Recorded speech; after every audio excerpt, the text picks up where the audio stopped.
Ted Hakey. In 2015, I fired shots from my house into the mosque next door. I'm Chaplain Zahir Manan. I serve as the Outreach Director for the House of Peace Mosque here in Meriden, Connecticut. Describe the night that you decided to fire your gun at a mosque. This was the night of the Paris attacks. Police have now confirmed at least 4 attacks in the city of Paris.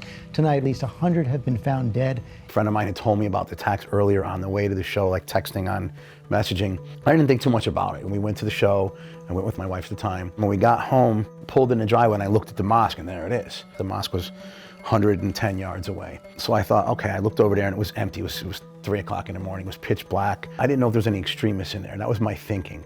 And I was kind of thinking, well, if there is any extremists in there, I'll make them think twice. The FBI is investigating tonight after reports of shots fired at a mosque in Meriden. Went into his backyard, first firing several bullets from a handgun, then switched to a rifle. 4 rounds from that rifle ended up hitting a mosque. It was right about this exact spot right here. And I fired the 20 rounds in this direction. Some of them obviously hit the mosque. So what was it like growing up here in Connecticut, in a small town? We were one of the few Muslims that were here. And you guys established a mosque out here? Yeah, so my grandmother's house, it was her house that we used as a mosque in Middletown. 9/11 happened when I was in high school. What was it like to come into your mosque and see the bullet holes? We were shocked, of course. We were disappointed that this happened here in our home, where we've migrated to this country, which is founded on religious freedom. Our family, being Ahmadi Muslim, believing that the Messiah has come, we were subject to persecution in Pakistan. When we migrated over here and we founded the Connecticut chapter, we were hoping that we were coming away from persecution and that hardship, but then Islamophobia was on the rise. They wound up setting the meeting up at the FBI building in New Haven. And then Ted walks in, and we just saw pictures of him in the news holding a rifle and a beater.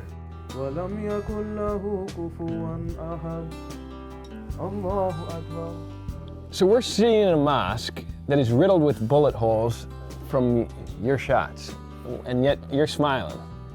How did that happen? Other Muslim communities called us and said that you gotta prosecute him to the full extent of the law. And we said that, yeah, but we gotta look at what the Quran tells us. The act itself was wrong. If the person who committed the act is reformative, then it's better to forgive. There was more communication between our hearts than there was verbally in the beginning. And he just said, I'm sorry. And then our president spoke and he said that if you are, then we forgive you. From that immediate apology, it was over. It never came up again, it was done. It was behind, and then they wanted to move forward. So that was my house right next door. I'm getting a divorce and I can't go there. And then here's the mosque that I shot and I'm welcomed in there. But the emotional part was how they responded to it.